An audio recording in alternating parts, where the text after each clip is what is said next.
Good morning, and welcome to worship at Pilgrim Congregational Church, United Church of Christ, on this Sunday, September 27th. Our pastor, Reverend Alan O'Brien, is away this weekend, but we celebrate that he's away because he's a participant in the Next Generation Leadership Initiative, started and funded by our denomination. We're hoping that Alan is inspired, supported by colleagues and mentors while he's away, encouraged to be his very best, brave self, and that he will return to us refreshed and renewed. Your worship team this morning, which includes Reverend Steve Kindle, also hope that you will be inspired, encouraged, and supported by today's service. Let me begin with announcements from our congregation. First of all, today at 10:30, we have our every Sunday coffee hour on Zoom. You'll find a link to that below the YouTube video. You also may contact our church office and get that link if you don't see it, and it isn't available to you.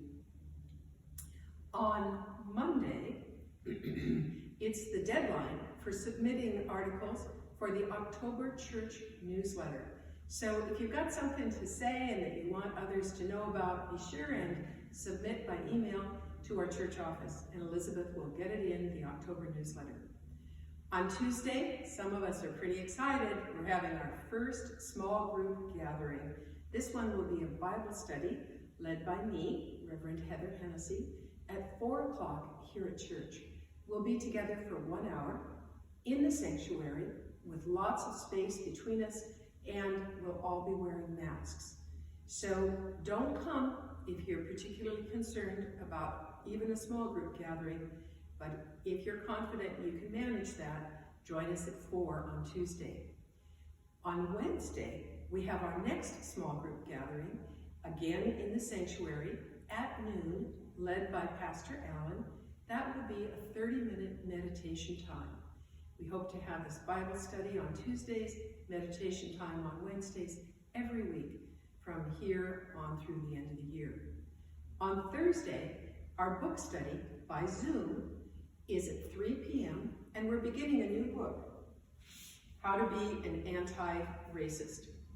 We hope you'll join us, and again, if you need that Zoom link, contact our church office or Pastor Allen, and we'll be sure and get it to you. And now, would you join me in a word of prayer? Holy One, as the seasons change, and so many things in our lives are at 6s and 7s, we look to you as a constant source of love, encouragement, inspiration, and support. We also know that since change is the name of the evolutionary game, we ask your presence to accompany us on the journey. Your wisdom to lead us, your love to hold us. We ask all this in the hope and in the trust that it shall be so. Amen. Good morning, everybody. Welcome to Pilgrim Church. Going to do a great little song Pastor picked out called Imago Dei, means image of God. Imago Dei, Imago Dei, born in the image of God we are.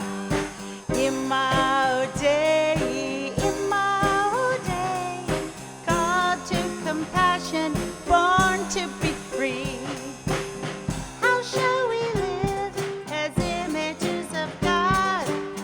How best reflect the wonder of our Maker? Humbly we will walk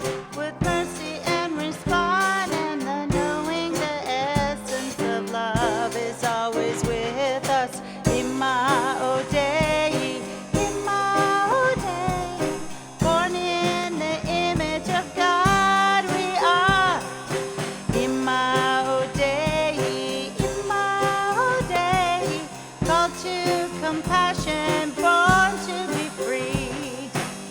How shall we love the neighbors filled with greed?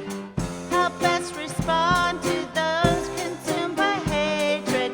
Look beyond the fear that keeps us from knowing that of the abundance of love is always with us. Imago Dei, Imago Dei. God, we are the image of God. Imago Dei, Imago Dei. Called to compassion, born to be free. Then shall we see the images of Christ. Then shall we know that God is in our neighbor. Humbly we will walk with mercy and respond, and knowing the abundance of love is always with us. Imago Dei, Imago Dei. Born in the image of God that we are. Imago Dei, Imago Dei. Called to compassion, born to be free. Called to compassion, born to be free. Called to compassion, born to be free.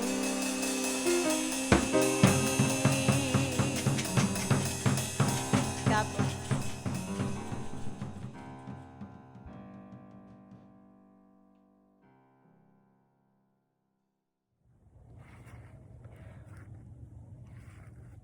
I light this candle for our fractured country. May we come together.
Good morning, Pilgrim kids.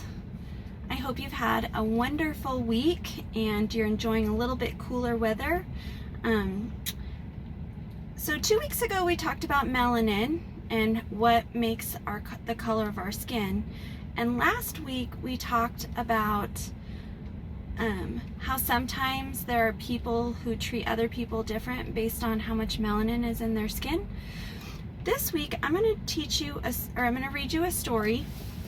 It's called Let's Talk About Race. Race is affected, or race is something that describes who you are based on the melanin in your skin. This story is written by Julius Lester and it's told from his perspective. I am a story, so are you, so is everyone. My story begins the same way yours does. I was born on, take me for example, I was born on January 27th, 1939 in St. Louis, Missouri. I'm kind of old, huh? I want you guys to take extra note of the pictures in this book because the artwork is gorgeous. So, let's learn more about Lester. Many people and many events are part of my story, and yours too. The names of our parents and where they were born, whether or not we have brothers and or sisters, or what kind of work our parents do or did.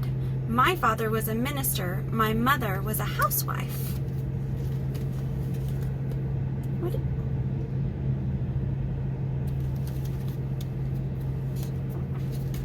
My story and yours have many elements, such as favorite food, mine is fish, hobbies, I like to do crossword puzzles, take photographs, and cook. Favorite color, red, or maybe green. I think my favorite color is all of them. Religion, I'm Jewish. Nationality, I'm from the United States. Favorite time of day, night. This is one of my favorite pages, showing all of the fish and how different they all are. Oh, there's something else that is part of my story, and it's part of yours too. That's what race we are. I'm black. What race are you?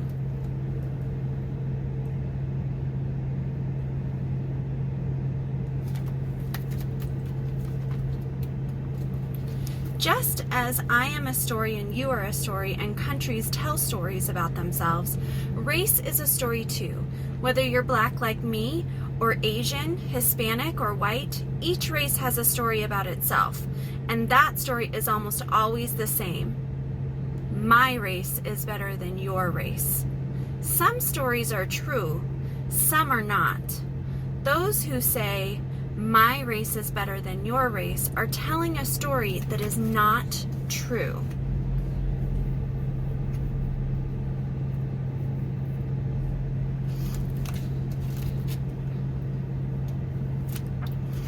Why would some people say their race is better than another? Because they feel bad about themselves, because they are afraid, or just because. We talked about that a little bit last week.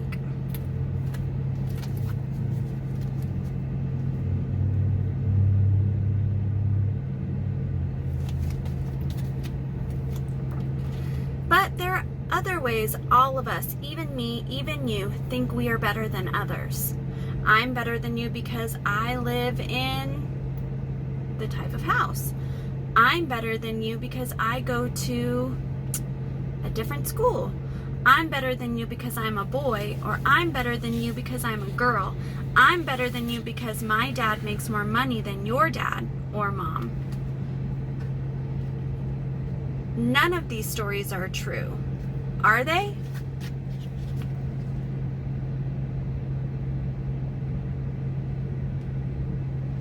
Are we ever better than anyone else?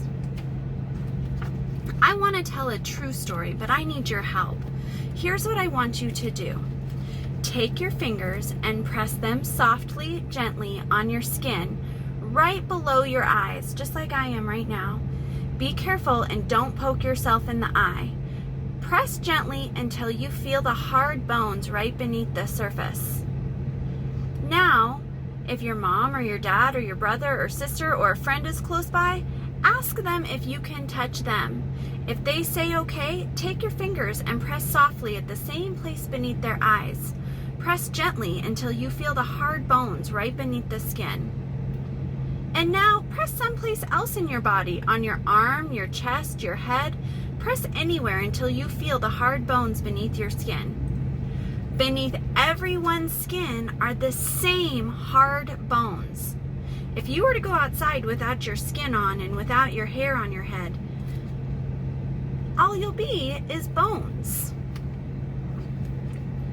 But you want to know something? If I went outside without my skin, my mustache, and the hair on my head, what little I have left, I would look just like you, and you would look just like me. Suppose, just suppose, one day we, and I mean everyone in the whole world, decided to take off all our clothes and all our skin and all our hair. Then we would do what we do normally every day, go to school, go to work, play and shop. Everything would be normal, except we would look at each other and couldn't tell who was a man, who was a woman, who was white, who was black, who was Hispanic, or who was Asian. We would all look exactly the same way.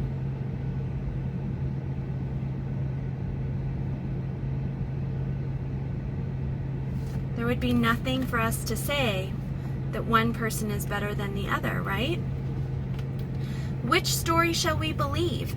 The one that says my race is better than yours, or the one we just discovered for ourselves beneath our skin?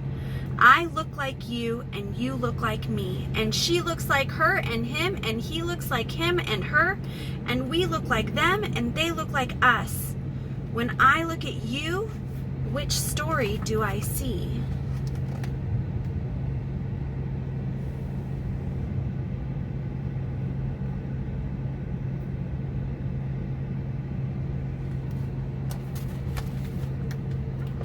Do I see only the color of your skin, the shape of your eyes, the texture of your hair? This is another one of my favorite pages.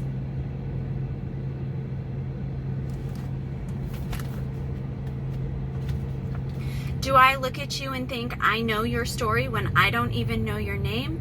Or do I look at you and wonder, what's your name? When were you born? Where were you born? Where do you live?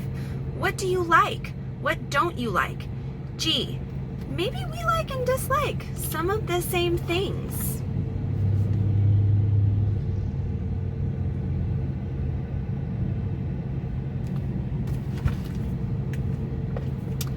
Your race is not all that you are.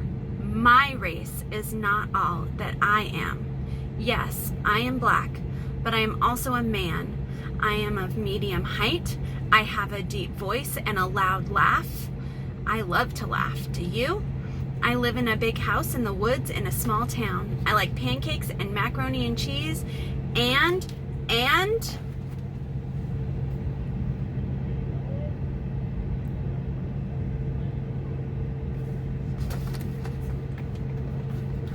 I'm so many things besides my race. To know my story, you have to put together everything I am. Like, I bet you didn't know I have asthma. Beneath the skin, we all look alike. You and me.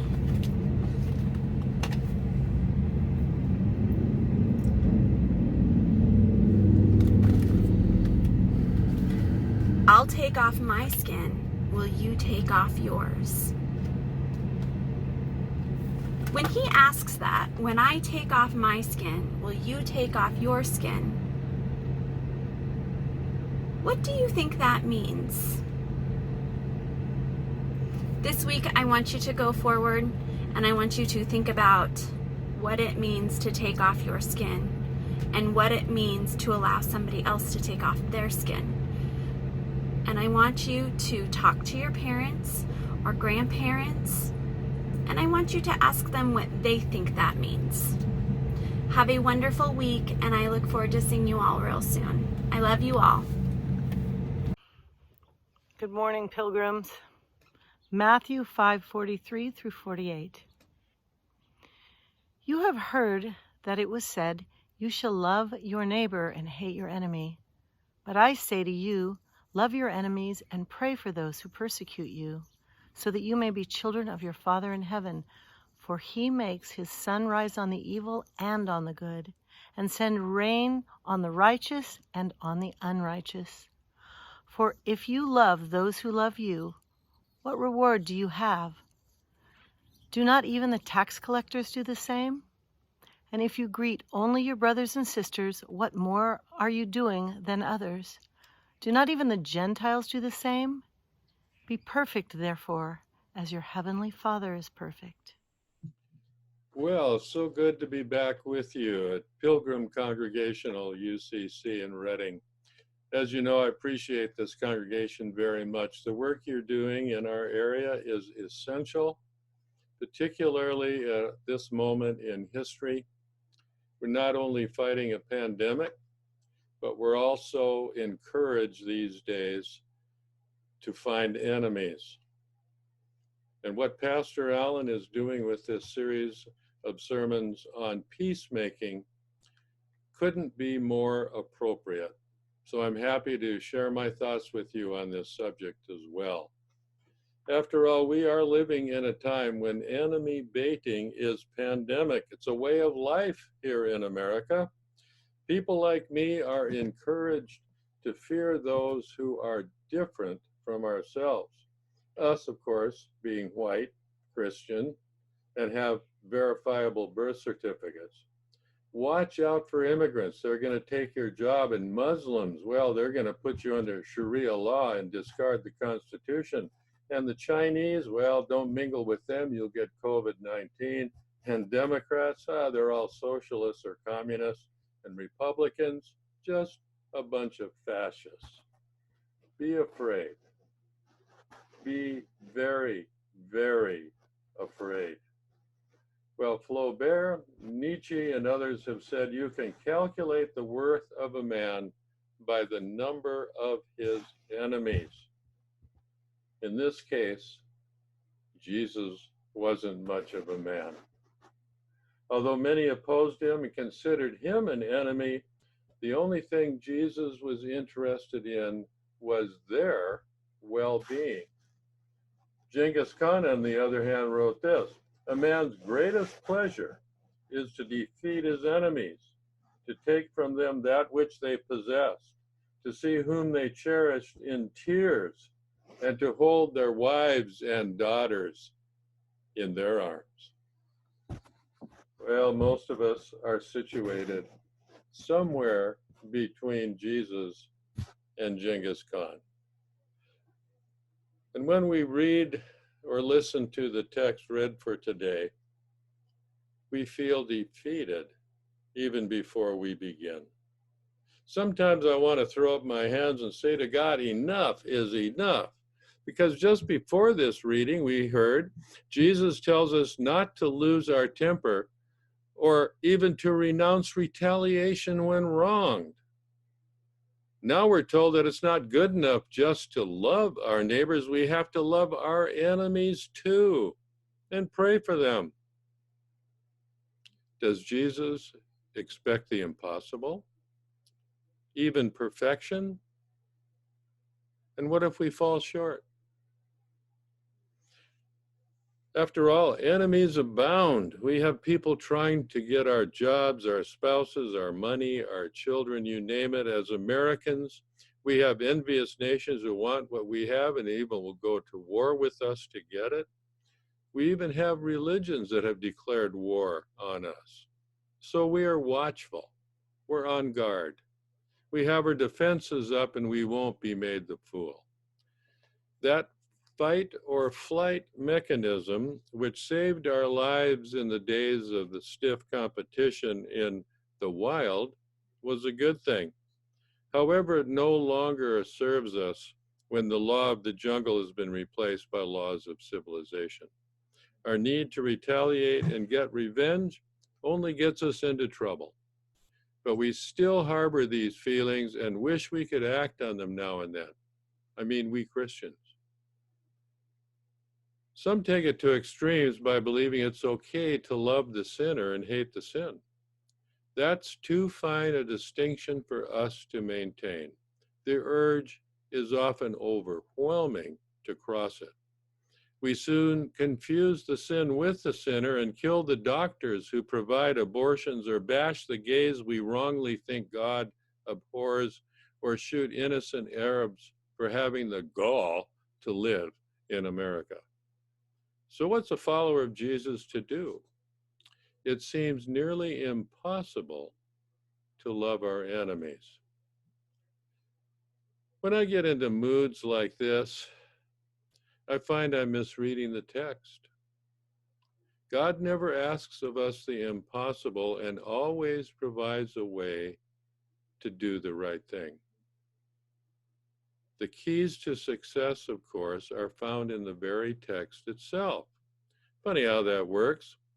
The very thing we ignore because we believe it asks too much of us is the very place that we will find the means to be successful in loving our enemies. I can tell you this from personal experience.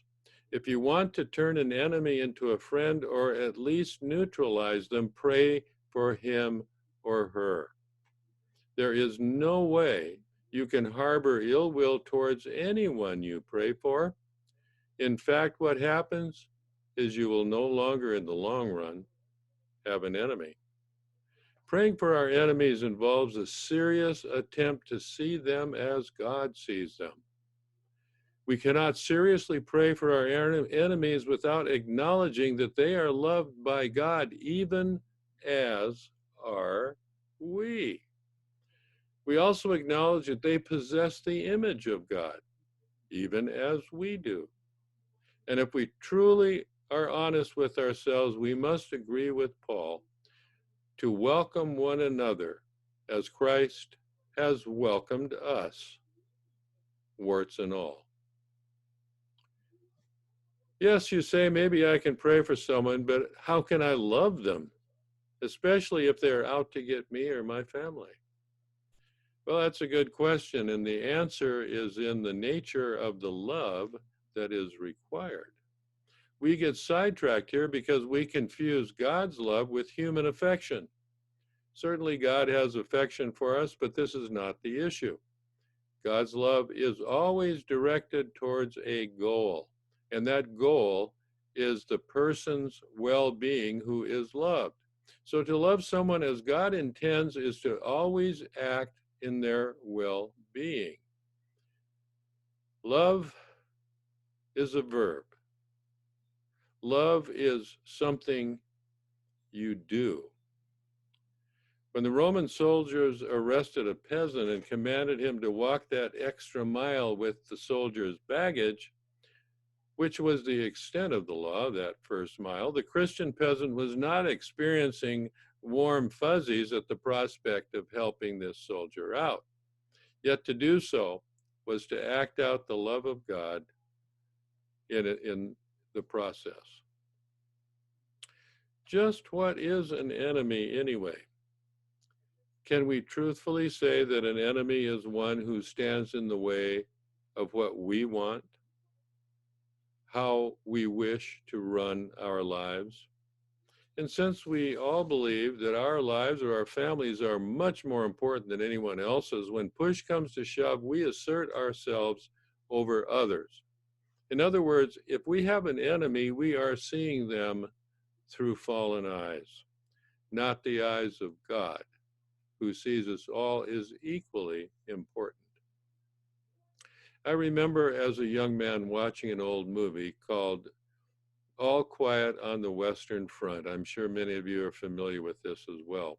It's from a book by a German named Erich Maria Remarque. The main character, Paul Baumer, was about my age at the time I saw the movie, early 20s. It was a story about three friends who happened to be German soldiers stationed together during World War I in France. It showed them on leave with their families and loved ones. It depicted their difficulties as soldiers and flashed back to happier civilian days.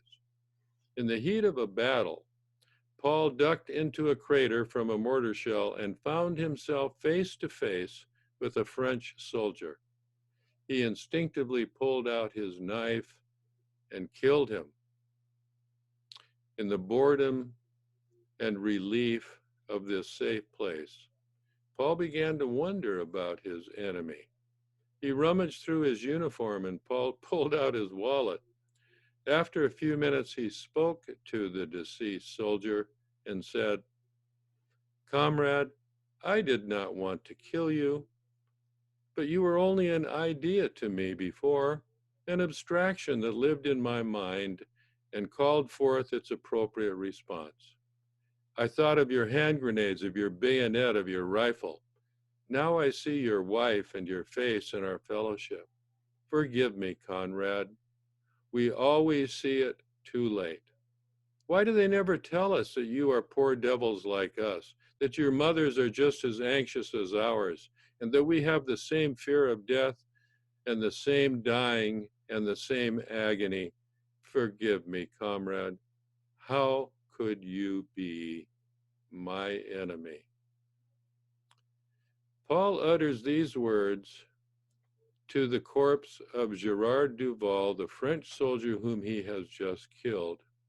He realizes for the first time that despite the propaganda of nationalism, Duval is fundamentally no different from himself. As Duval becomes a fully realized person in Paul's mind, he thinks beyond the weapons to your wife and your face and our fellowship.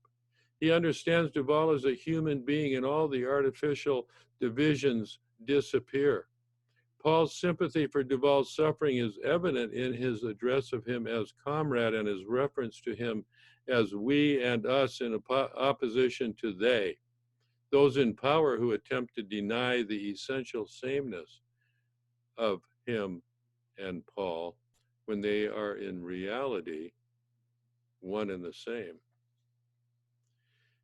Eleanor Roosevelt began her address before the Jewish Federation of Women by saying, I am not here as a non-Jewish woman speaking to Jewish women, but as an American speaking to Americans.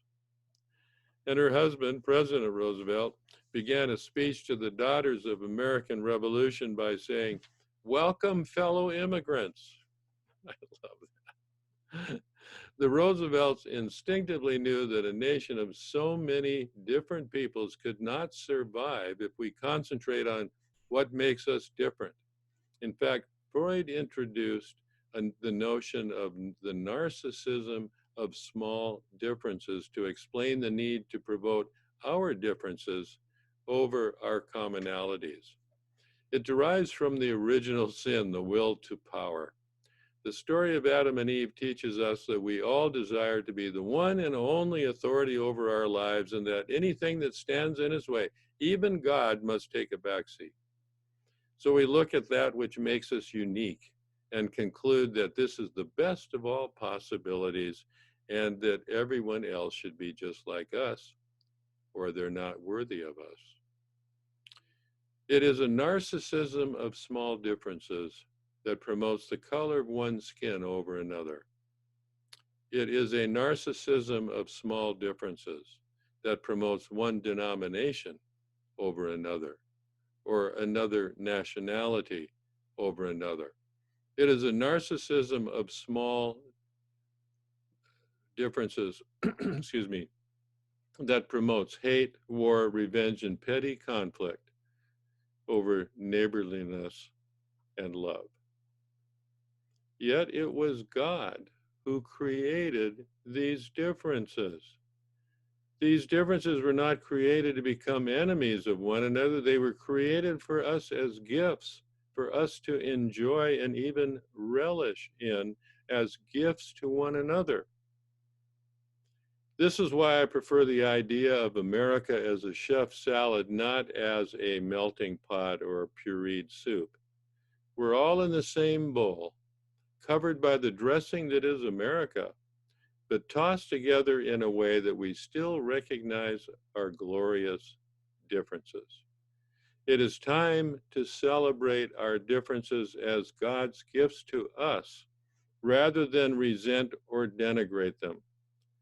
Then you will be obedient to Jesus' vision that all his followers will be perfect as God is perfect.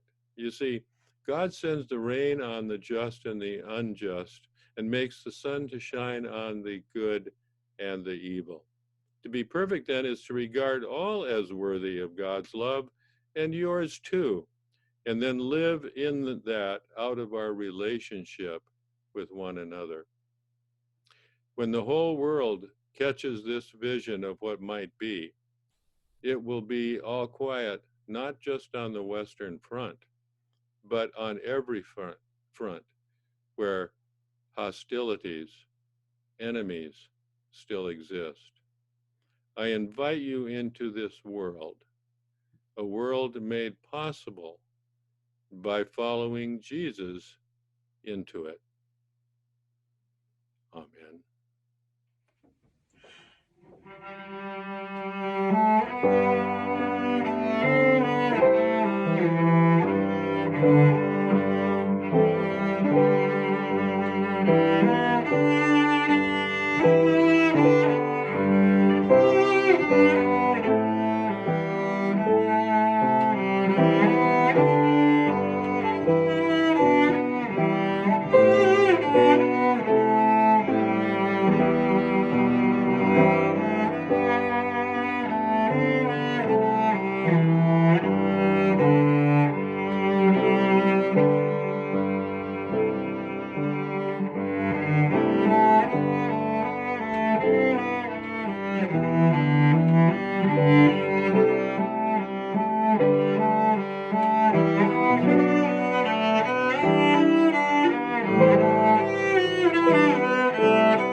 May we uphold the image of God in one another and in those who would threaten us.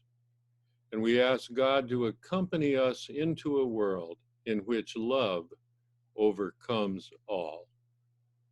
Amen. No barking.